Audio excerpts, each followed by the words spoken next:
Hello, myself Divya Porwal, volunteer for Applied Forensic Research Science.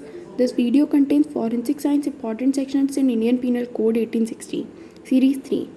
And if you missed the Series 1 and Series 2, so just check it out. The link is present in description box. Content of this video. It contains Section 34 of IPC, Section 35 of IPC, Section 36 of IPC, Section 37 of IPC, Section 38 of IPC, and the last conclusion. Let's start with Section 34. It says act done by several persons in furtherance of common intention. In the language of Bayer Act, when a criminal act is done by several persons in furtherance of the common intention of all, each of such persons is liable for that act in the same manner as if it were done by him alone. इसकी first line में लिखा है acts done by several persons. इसका मतलब है कि जो भी एक क्राइम हो रहा है वो कुछ बहुत सारे लोगों के द्वारा हो रहा है और जो विक्टिम होगा वो एक सिंगल पर्सन ही हो सकता है।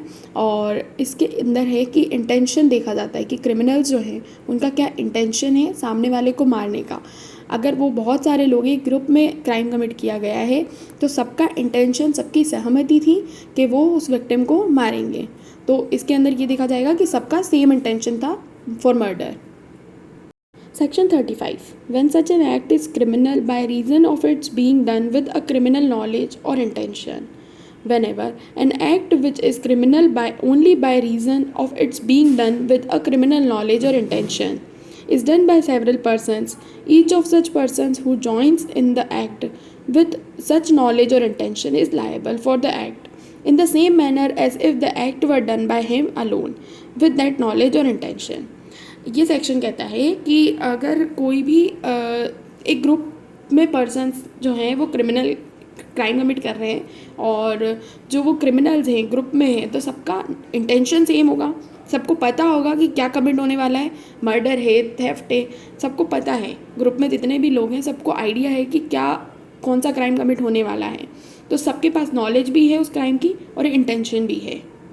On the basis of Section 35, when such an act is criminal by reason of its being done with the criminal knowledge or intention, means criminal के पास knowledge और intention दोनों हैं तो वो guilty होगा, चाहे वो कोई सा भी पर्सन हो, चाहे उसने क्राइम कमिट मेन रोल नहीं निभाया हो क्राइम कमिट के लिए, सिर्फ वो पीछे ही रहा हो, लेकिन उसका भी सहमति थी कि वो क्राइम कमिट होगा और उसको भी उस चीज़ की नॉलेज थी।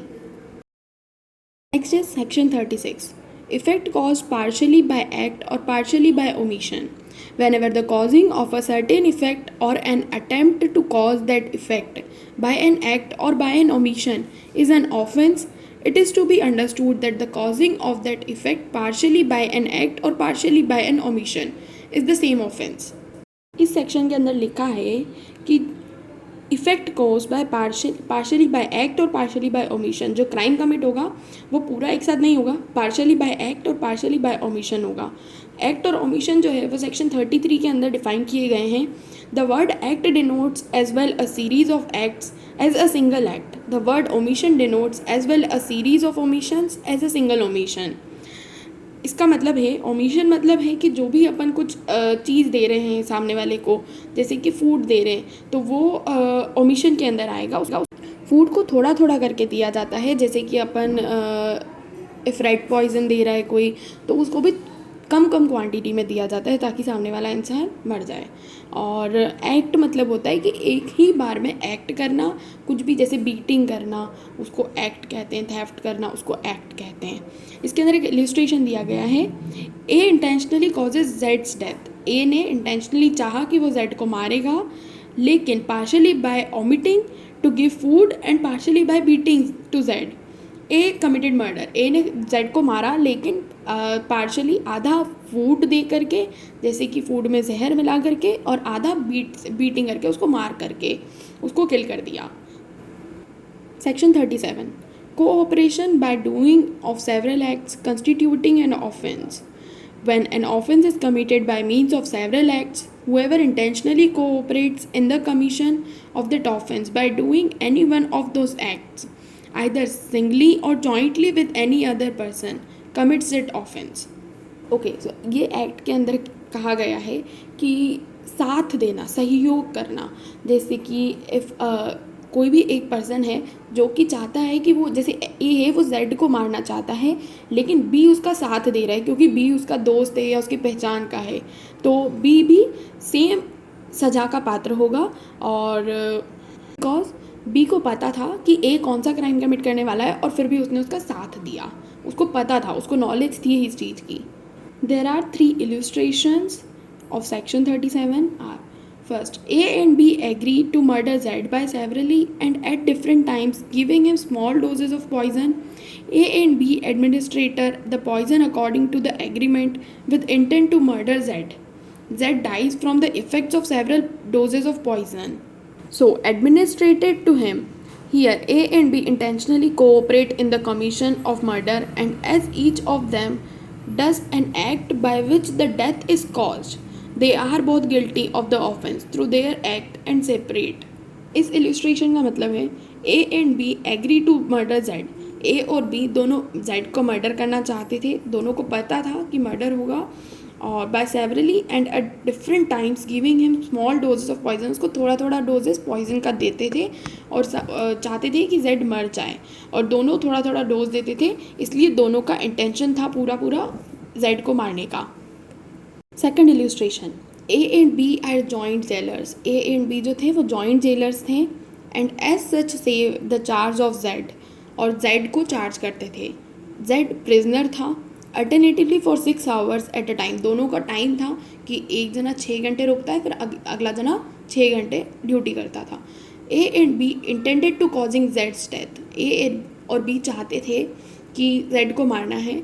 knowingly cooperate in causing that effect by illegally omitting each during the time of his attendance, दोनों अपनी अपनी अटेंडेंस के टाइम पर ऐसा कुछ करते थे जिससे कि जेड मर जाए, मतलब दोनों एक दूसरे का साथ देते थे।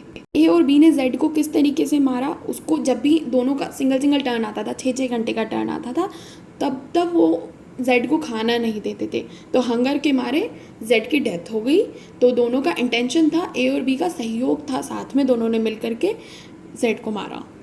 Illustration C is same like illustration B, but the difference is in this first A is a jailer, सबसे पहले A ही जेलर है, B की स्टोरी के अंदर अभी नहीं है, और जब A Z को खाना नहीं देता था, सेम प्रोसेस करता था वो, लेकिन कुछ समय बाद A को निकाल दिया गया, A को काम से निकाल दिया गया। A is dismissed from his office, then B आया, B succeed him, B ने उसकी जगह ली। बी को भी पता था, B is cooperation with A, B को पता था कि ए जो कर रहा है जेड को मारने का काम, बी को उस चीज़ का आइडिया था। सो बी बी भी सेम प्रोसेस करने लगा, जेड को खाना नहीं देने लगा, तो हंगर के मारे जेड की डेथ हो गई। देन उसके बाद इसमें पनिशमेंट कैसे मिलेगी वो देखने की, वो इम्पॉर्टेंट बात है। B is guilty of murder, B murder के लिए गिल्टी है क्योंकि जब बी की नौकरी थी तब जेड मरा, but A did not cooperate with B, जब बी नौकरी कर रहा था तब ए नहीं था, तो A did not cooperate with B, A ने बी का साथ नहीं दिया। A is guilty only of attempt to commit murder, जब ए की नौकरी थी तब जेड नहीं मरा, तो वो सिर्फ अटैम्प्ट टू मर्डर था, और जब बी था तब जेड मरा, तो वो मर्डर कहलाया। The last one is section 38, persons concerned in criminal act may be guilty of different offences. In the language of Bayer Act, where several persons are engaged or concerned in the commission of a criminal act that may be guilty of different offences by means of that act. This section says that group of criminals are committed a crime. So the working of the different persons in a group are different. जब मतलब उन सब का काम अलग अलग है, सब ने अलग अलग काम किया है क्राइम कमिट के लिए, मतलब जैसे मर्डर है, मर्डर किसी ने किया है, लेकिन जो बाकी 4-5 लोग हैं उन्होंने सब ने अलग अलग क्राइम किया है, तो सबको अलग अलग क्राइम की सज़ा दी जाएगी, सब अलग अलग क्राइम के दोषी होंगे। ओके, एक एग्जाम्पल से समझते हैं। इसके अंदर इल्यूस्ट्रेशन दिया गया है। There is illustration, A attacks Z under such circumstances of grave provocation that his killing of Z. A ने जेड पे अटैक किया मर्डर की उसको मारने की इच्छा में, लेकिन सिर्फ अटैक किया, तो वो क्या हो गया, कल्पेबल होमिसाइड हो गया, मतलब अटैम्प्ट टू मर्डर हो गया। Next, B having ill will towards Z with intention to kill him, B ने चाहा कि वो जेड को मारेगा, बी जेड के पास उसको मारने की इच्छा से गया। And not having been subject to provocation, assist A in killing Z.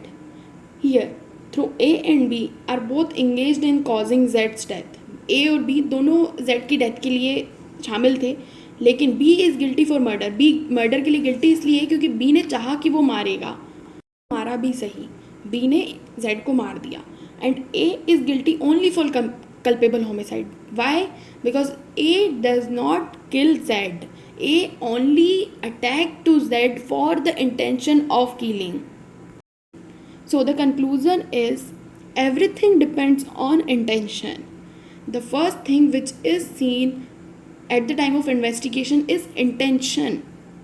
I hope this video helps you. If you want to watch our more interesting videos, then subscribe the channel, and if you have any query regarding this video, just put in the comment section. Thank you.